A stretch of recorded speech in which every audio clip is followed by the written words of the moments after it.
hii vita ya Iran, kwa sababu kwa nini tunakuuliza wewe ni kwa sababu pia hata mindset za watu wengi tunaamini kinachoendelea kinahusiana na udini. Kwa tukipata nafasi ya kukutana na watu kama nyie, huwa lazima tuulize kwa nini kwanza asilimia kubwa watu wanahusisha na udini, even though moja kati ya watumishi wa Mungu pia naye alijaribu kuchambua kwa namna yake kuelezea kwamba mbona haihusiani na hichi ambacho wengi wanakiamini. Wewe una lipi la kujibu kwa mtu ambaye anahisi hii vita inayoendelea inahusiana na udini? Vitu vingi vinafichwa kwenye udini. Unajua kwenye haya mambo haya kuna watu wanafanya vitu vingi sana kupitia dini. Kwa dini inafichaga vitu vingi sana. Kwa hiyo ukitaka kulifanya jambo kwa ulificha basi dini. Kwa hiyo ndio maana unaona kwamba inabidi isingiziwe dini ili iwe ni rahisi watu kutoelewa nini kinachoendelea chini ya carpet.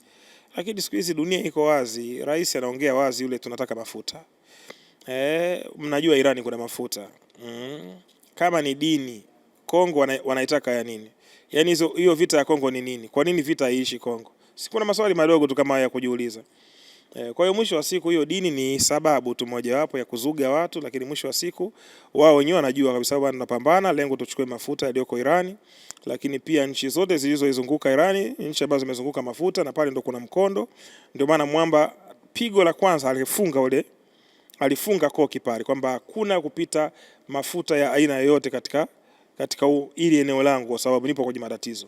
Kwa hiyo unaweza ukagundua kwamba wanachokihitaji Marekani na umoja wao wa Ulaya ni kutaka kuvamia utajiri ambao wao wanao, kitu ambacho na wao wanajihami kwa nguvu zote. Nenda kaandike kwenye mtandao wa kijamii, Osama bin Laden sio gaidi, lakini walimuua kwa sababu ya chuki walizokuwa nazo kutaka kuchukua madini yaliyoko Pakistan.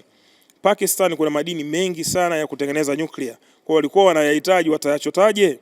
Mbwa usiyempenda unampa jina baya. Ndio maana ex wangu mimi anaweza kanizungumza mabaya huko, yule afai, so mstarabu, wakati lile anaona mimi ni mfalme.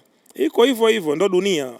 Mtu ambaye umhitaji unampa taswira mbaya, unamchafua unavyoweza. Kwa hiyo walimchafua Osama kwa kumpa jina kwamba ni gaidi, lakini Osama ni mtakatifu. Yes. Moja kati ya video ambayo walizungumza na ile clip hata sisi tulipandisha ikawa na interaction kubwa za watu, ni pale waliposema kiongozi wa Iran hajafa. Wakasema mashahidi hawafi. Kila mmoja alikuwa na namna yake kwenye kulichakata hilo. Hajafa kwa maana kuna wakati ukifika tutamuona, au hajafa kwa maana ya spiritual, yani kwamba watu wa aina hii hawafi. Kila mmoja akawa na maswali yake. Natamani unielezee kidogo kwa nini ulisema yule kiongozi hajafa? Mashahidi hawafi. Mashahidi wa Mwenyezi Mungu hawafi. Kilichofanya Marekani aamini kwamba anaweza akashinda, unajua watu wengi wanaamini ukimpiga mchungaji kondoo anatawanyika. Kwa hiyo target yake kubwa ilikuwa ni kumuua kiongozi mkuu, ili ukimuua kiongozi mkuu maana yake nchi ingie kwenye machafuko. Ila wamesahau Irani ni kama Roman Catholic. Uwezo ukamuua papa afu ukategemea ukatoliki utakufa. Wala uwezo ukamuua shehe mkuu au mufti mkuu, unaelewa vizuri, afu ukaamini kwamba Uislamu utakufa. Uislamu hauwezi kufa kwa sababu ya kumuua imamu. Ukimuua imamu msikiti utaendelea tu. Kwa Irani itaendelea kuwepo tu hata ufanyeje. Lakini wao waliamini wakifanya vile kwa propaganda walizozifanya za kutengeneza skendo mitaani za kuonyesha kwamba raia wa Irani hawaipendi nchi yao. Kwa hiyo wao waliaminia hivyo kwamba wakishaingia kwenye hizo vurugu wataweza kufanikiwa. Ndio maana unaona baada ya hizo tetesi za kusema kwamba Irani, kiongozi mkuu wa Irani amefariki, Trump alitoka haraka kwenye media na kuandika mambo mengi sana kwenye mitandao yake kuwataka watu wa Irani sasa waingie barabarani. Imagine kiongozi mkuu kama yule anawashawishi raia waingie barabarani kuandamana. Ndio unaweza ukaelewa kwamba hawa watu wakihitaji jambo lao wako tayari kufanya chochote. Sasa watu wana akili, wale watu wa Irani sio nyumbu wale. Wale sio kondoo, wale ni simba wote. Hata yani Irani hata ukimwona mtoto ana miaka 10, jua huyo ni genius, simba tayari huyo. Hakuna chawa Irani. Kaandike hii pia. Hakuna chawa Irani. Wote wako smart, wanajua nini wanachokifanya kwa wakati gani na kwa muda gani. Kwa hiyo lazima mwisho wa siku watu waelewe kwamba Irani imeshinda kwa sababu yale waliokuwa wanategemea hawajayapata. kambi za kijeshi za Marekani zote zimepigwa mabomu, zimelipuka, wanajeshi wamekufa. Hiyo ni hasara kwa Marekani, kwa taifa kubwa kama lile linalojitapa usiku na mchana kwamba lina mabomu, lina silaha, lina nini, hakuna anayeweza kupigana nayo. Sasa wao Iran wamepigana nayo. Kwa hiyo ni imevunja rekodi kwamba ndio taifa la kwanza. Alafu Marekani sio mara ya kwanza kupigana vita akaishia njiani akakimbia. Ameshawahi kupigana, ameingia Somalia pale alikimbia. Marekani alikimbia Somalia. Marekani alipigana na Vietnam, unaelewa uzuri, aliuona moto mwenyewe alikimbia. Kwa hiyo sio mara ya kwanza kupigana vita akaishia njiani, lakini yeye anachotaka huwa anaanzisha chokochoko kwa ajili ya kuona kwamba anaweza kupata maslahi yake au la, na maslahi ni kutaka kuiba mafuta, lakini mwisho wa siku kambi zake zimepigwa zote mabomu. Unaona propaganda alizozitengeneza watu wamezielewa. Kwa hiyo yupo kwenye aibu na hajui nini afanye mpaka sasa. Kwa hiyo kila siku ni vikao, wanaangalia namna ya kuweza kulisolve ili aibu walioipata maybe waangalie namna ya kuifuta, kwa sababu ni aibu kubwa sana, na mpaka sasa Israeli inawaka moto. Jana yenyewe mabomu yameshuka pale ya kutosha. Wao wanatoka huku nje, Trump anatoka anatangazaje? Anasema kwamba tumeipiga Irani, haina uwezo tena, haina makombora tena, haiwezi kufanya chochote mpaka sasa. Anatoka kutangaza hivyo, leo asubuhi mabomu yanayofanyaje yanatua Israeli. Sasa tumwamini nani? Tumwamini ambaye anapiga kwa matendo au wewe unayeongea? Tunarudi pale pale kwa mpaka sasa hivi kinachoendelea. Iran amepiga hatua kubwa sana katika hii vita, yani ana ushindi mkubwa kwa sababu kila alichokuwa anakitegemea Marekani hakijaweza kufanikiwa. Napata swali, kwa nini Iran hapigi direct Marekani? Anapiga kama hivyo, amepiga Qatar kwenye zile hizo base za Marekani. Kwa nini hatusikii ameipiga Marekani moja kwa moja? Kwa nini anapita huku kwingine? Una mtoto wewe, una mtoto okay. Mimi nikiwa na mtoto yupo Mwanza, ukimuua kule, mimi nakuwa nimeumia au sijaumia? Unakuwa umenipiga au hujanipiga? Zile ni bezi za Marekani, ukizipiga zile umeipiga Marekani, na hakuna mtu anaweza kusubutu kupiga bezi ya Marekani popote. Yani zinaogopeka, raia tu wa Marekani anaogopeka.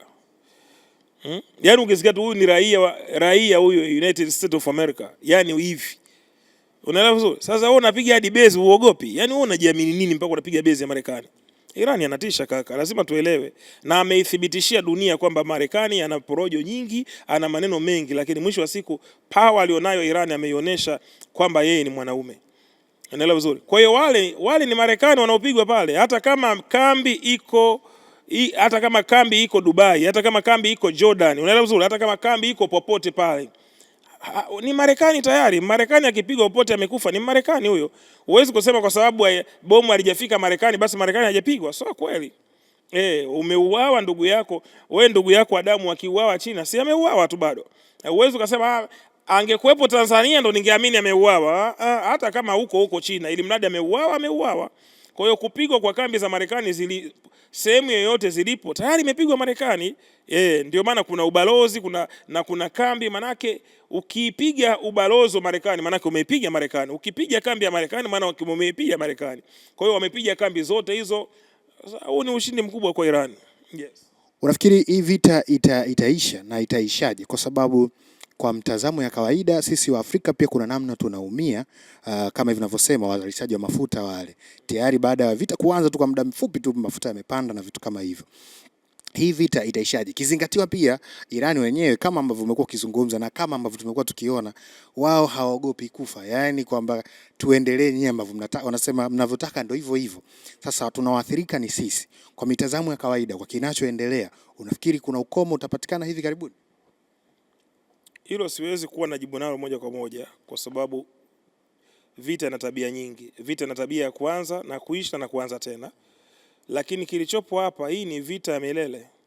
Yaani usije ukategemea ipo siku Marekani itakuja kuwa rafiki na Iran, kwa sababu Marekani hajawahi kuwa rafiki.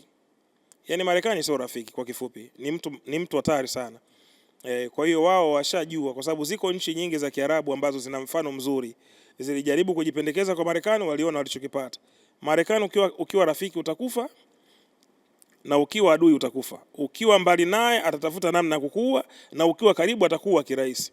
Kwa hiyo lazima watu walielewe hili, na kwa sababu Iran imeelewa hilo, ndio maana iliamua kujitafutia nguvu yake mwenyewe. kwa kuuza mafuta China, kwa kuuza mafuta Urusi, kwa kuuza mafuta India na nchi nyingine ambazo imekuwa ikisupply mafuta kwa lengo la kujiestablish, kwa sababu wanajua wakati wote, saa yote, dakika yote watavamiwa na wale watu, kwa sababu ni plani ambayo ipo katika maisha yao. Unajua wenzetu wana mikakati tofauti na Afrika. Wao wana mikakati kwamba mimi nikiwa rais nikajenga madaraja, anayekuja baada ya mimi kuondoka atajenga madaraja yale yale mpaka project iishe. Lakini Afrika, mimi nikiwa rais nikasema nakuja na project ya reli, nataka kutengeneza treni mikoa yote ya Tanzania, treni zifike. Wakati wangu ukiisha, akija mwingine kabla project haijaisha, yeye anasema mimi nataka ndege.